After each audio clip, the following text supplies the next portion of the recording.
told your friend you're not okay?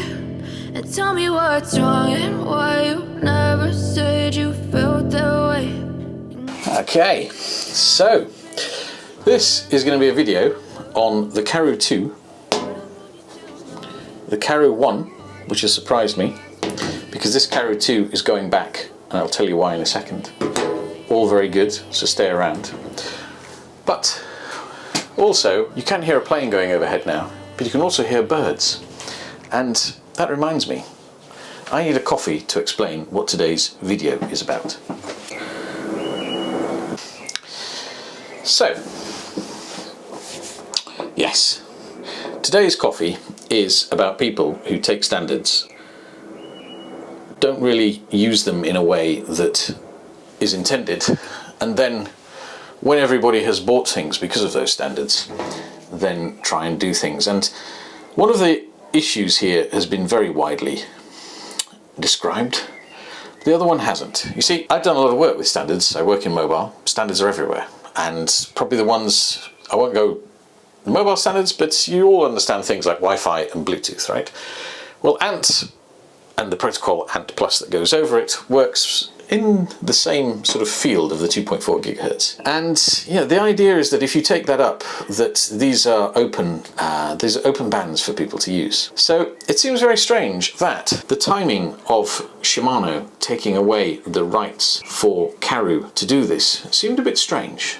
I don't know why they would do that, but people just got very, very angry about it, and you can go and have a look at some of the forums, and I think quite rightly so. But what is more interesting is I used my knowledge of standards to do a little bit of digging, and I may need another coffee to tell you about that, because it's not just Shimano who have rubbed me up the wrong way. That's not what you want really, is it? Let me get another coffee and I'll tell you. You see, it's not just Shimano who have been total, how do you call it? Because ANT Plus is owned by a company, or developed by a company called Dynastream. And Dynastream is owned by a company called Garmin. And last week, or the week before, they took Shimano off of the Karoo 2, which is, let's face it, the most advanced bike computer there is on the market.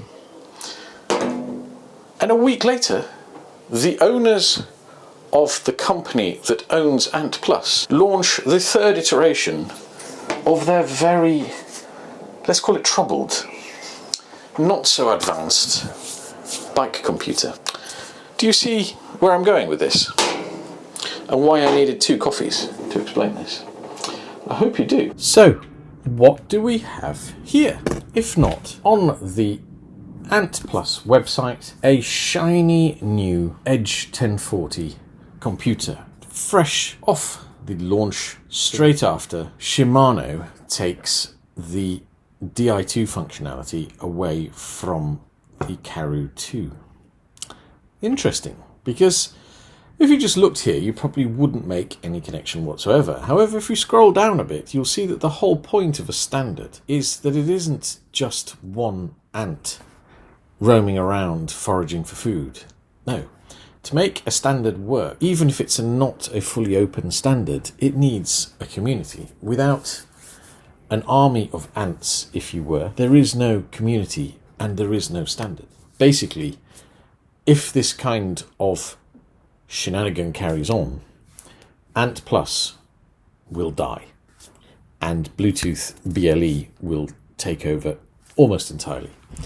We've seen this with all sorts of protocols in. So the process here is pretty typical, like with any standard. You're supposed to join, develop your systems according to the standard, brand it as being part of the standard, which gets you all the benefits of people wanting to buy it and join into the community, and then to certify.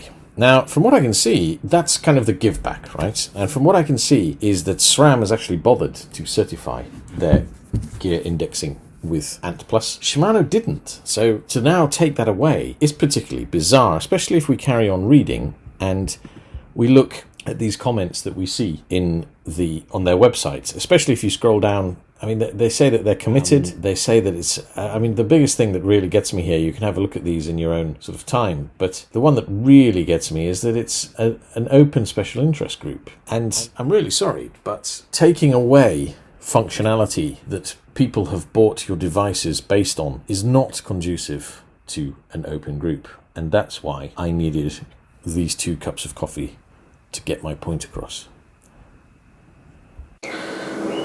What's interesting is I have not updated this device since last year. There was a period of at least 6 weeks when I think Garmin was selling to SRAM, but we didn't know this obviously, that they didn't do any updates. And I kind of got used to it because honestly I can say in the whole period of life of this device and that device, I can't honestly remember a moment when I didn't really like the device at all. Okay, sure there were some bugs, but I've never had a bike computer that doesn't have any bugs. I mean, I've never had a watch or any computer from anybody that hasn't got any bugs. You know, even Zoom crashed on my Mac today.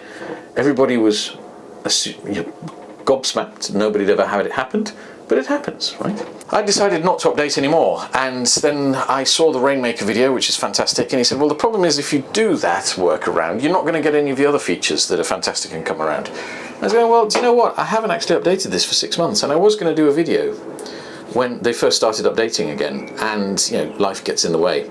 But honestly, do I need this? But what I have got, and you probably can't see it, but I'll try and focus, is one day I was charging this, and I don't know what happened, but underneath the cover, which is got some scratches on it, but it's perfect, and the body is, I mean, this device is immaculate apart from the dust on it. There's a small crack in the screen, which you can barely see under this light, but when you're out in the sunlight, you can really, really see. So I got on to Hammerhead, and they have decided to replace it for me, which is fantastic customer service. And so I thought, well, you know what? I will get out my old one. I got it out of the cupboard, and it had 99% battery. Okay, once I went for a ride of an hour and a half, it had depleted. But I thought that was pretty impressive, and I have to say, this had not been updated for a long time. The di2 was straight there. I used it. It was fantastic. Unfortunately, I didn't get time to turn off auto updates, and so it's disappeared.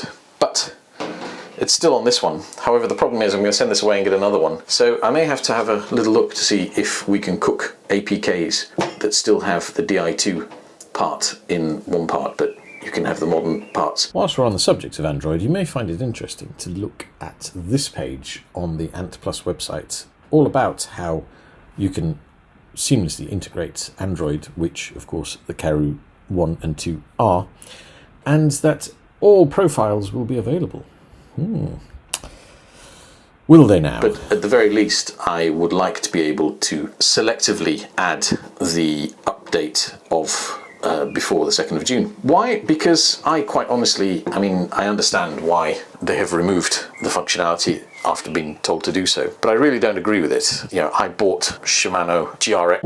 I know you told your friend you're not okay, and tell me what's wrong and why you never said you felt that way. But yeah, I thought I would share my love of birds, my love of coffee, and my thoughts on this little coincidence that a very troubled top-end device. We had a 1030 which was horrendous, a 1030 Plus which is kind of okay. I mean, I've ridden alongside people with the Karoo on the 1030 Plus, the 830, the 530, all the other iterations, and even on other devices, and I'm getting the turn signals quicker on the Karoo too. The reason is quite simple: processing power. We've had a massive surge in processing power, and the memory, it's just got more memory, and it's Android. It's using an operating system that has been very, very highly developed. So I was looking around to see how cheap a 1030 could be, a 1030 Plus, just to refresh my memory. There's quite a few of them around. There'll probably be more of them around. I'm glad I didn't buy them last week. Now the 1040's out. But this brings me to the next point. The screen seems to be the same resolution. The biggest problem for me, with the Garmin and many other devices out there at the moment, is that this has nearly 300 dpi. That's dots per inch. What that means is that this screen is crystal clear.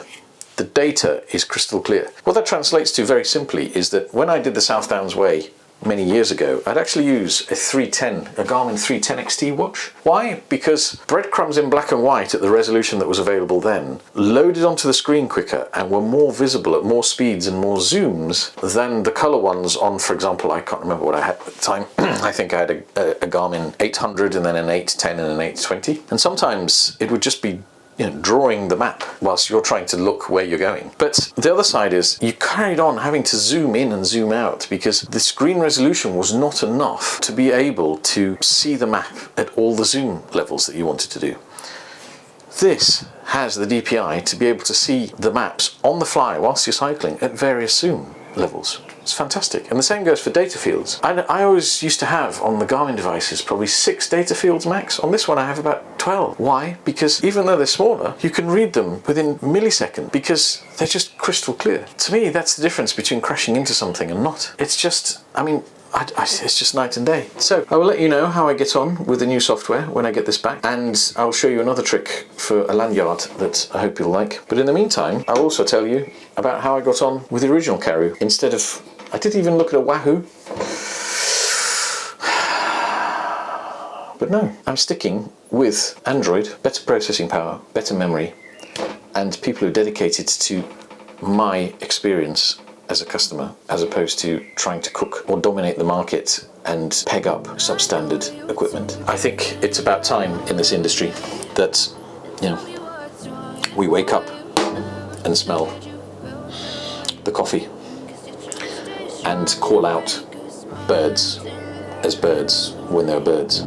But I've known you too long, it hurts to watch your blue eyes fade to grey as you fade away.